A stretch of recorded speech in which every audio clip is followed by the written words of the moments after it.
Una noticia está circulando en los últimos minutos, luego de que grupos radicales musulmanes pretendieran entrar al centro de Israel, preparados para desatar algo similar a lo ocurrido días atrás en el sur de Israel.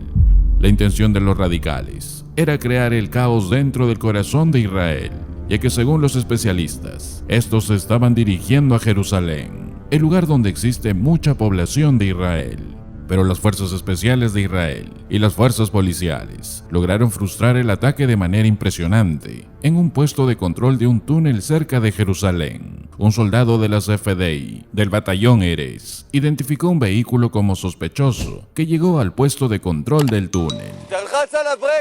El soldado detuvo el vehículo para inspeccionarlo y el escuadrón radical dentro del vehículo abrió fuego de forma salvaje contra las fuerzas de seguridad que trabajaban en el puesto de control.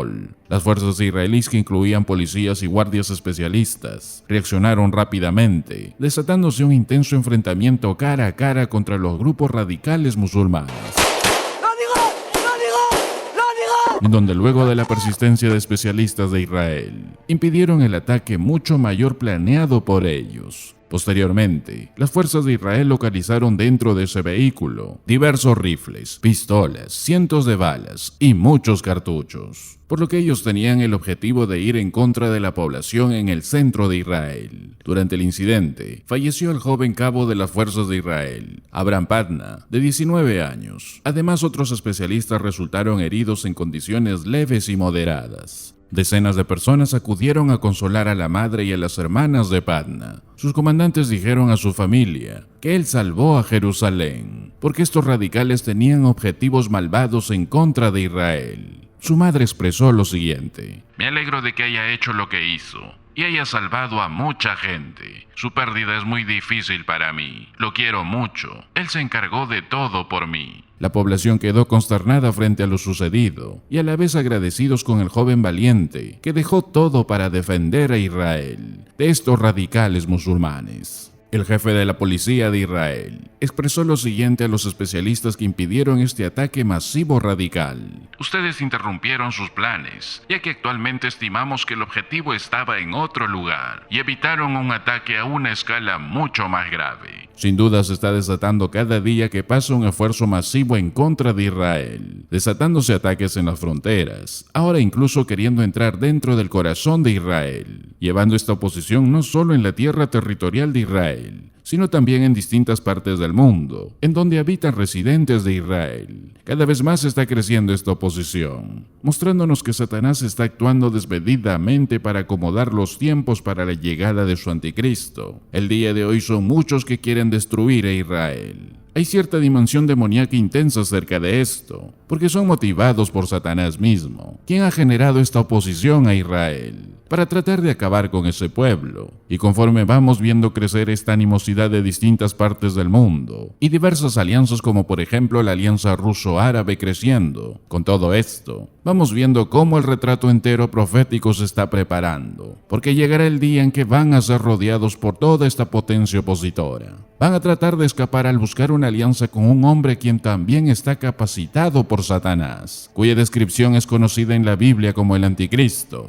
Ellos creerán que han encontrado seguridad, pero él resulta ser un traidor, porque al final, él va a desatar y destruir a las naciones del mundo, incluyendo Israel. Se va a levantar a sí mismo como Dios, y hará que el mundo lo adore, y todo el mundo venga a luchar en contra de Dios. Y todo eso será parte del día final llamado como la Gran Tribulación. Daniel 9 dice que Israel firmará un tratado con él, y él será el líder de un imperio romano revivido. El profeta Daniel predice que una confederación europea se une, y ahí se levantará este líder que será supuestamente el protector de Israel. Y a la mitad de la protección, de un periodo de 7 años, él rompe su tratado con ellos. Él profana su adoración en el templo reconstruido, y él levantará un ídolo, una imagen de sí mismo, como dice 2 de Tesalonicenses 2 y Apocalipsis 13. Él demanda que todo el mundo lo adore y logrará el objetivo del diablo, porque Satanás ha querido hacer eso a lo largo de la historia, porque si él puede eliminar a Israel, él puede detener el plan final de Dios, el cual es cumplido en últimas en llevar a Israel a la salvación, y esto en los días finales. Satanás ha tratado de aplastar a Israel a lo largo de la historia,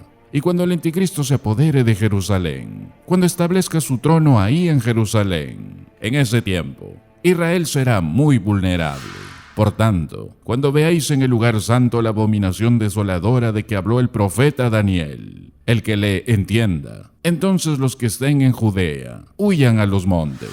Aquí la palabra griega es feuge, que quiere decir fugitivo, es decir, corran, sálganse, porque mientras que se queden en Jerusalén van a ser vulnerables, especialmente si eres de Israel, porque el anticristo quiere aplastar a Israel. Va a llegar ese día. Incluso aquellos que no están conforme con el anticristo, huyan, corran, dice la Biblia. Va a llegar ese día, pero sabemos que al final Dios va a redimir ese remanente de Israel. El profeta Oseas vio ese día final y habla de la salvación de Israel y que Dios traerá de regreso a Israel y cómo Dios va a traer juicio contra aquellos que hayan juzgado a Israel de manera equivocada. Cuando llegue ese día, el mundo se va a volver muerto y corrupto. El mundo va a entrar en un estado de descomposición. Va a ser más miserable y pecadora que nunca. Y creo que ya estamos viendo vistazos gigantescos de eso el día de hoy. La Biblia dice que la iniquidad va a abundar. Y es ahí que el Espíritu Santo que lo refrenaba ha quitado su poder. Y todo el infierno se va a desatar. El pecado va a llegar a condiciones fuera de control. Y se va a volver tan miserable, tan corrupto que es como la descomposición corrupta de un cadáver animal. Y como un ave de rapiña va a descender, dice la Biblia, para llevarse ese cadáver. Dios viene para juzgar lo que queda de esa corrupción pecaminosa. Dios va a descender en juicio final. El apóstol Pablo dice en 2 de Tesalonicenses que Dios va a venir en llama de fuego, vengándose de aquellos que no conocen a Dios, ni obedecen el evangelio de nuestro Señor Jesucristo. Entonces, ¿por qué estar cerca de este sistema malo que solo va a empeorar? Pero algunas personas, incluso algunos que se dicen ser creyentes, se van a quedar, porque la iniquidad va a abundar, y por haberse multiplicado la maldad, el amor de muchos se enfriará. Dicen que aman a Cristo, pero abandonaron a Cristo a favor del pecado, porque se quedaron y prefirieron el mundo. Pero Jesús dijo, corran, no se queden para ser corrompidos por ese pecado, que en últimas va a ser juzgado por la venida de Jesucristo. Este mundo será juzgado, y esa será la señal de su venida. Los dolores de parto, la abominación desoladora, y los que se queden, más vale que corran, porque viene la calamidad severa, la corrupción pecaminosa. Pero aún muchos tienen la opción de elegir el camino de la salvación el día de hoy. Y Dios nos manda a sus hijos de todo el planeta, de proclamar su verdad con todas nuestras fuerzas, antes de que venga ese día señalado. Gracias por ser parte del ministerio de la verdad de su palabra.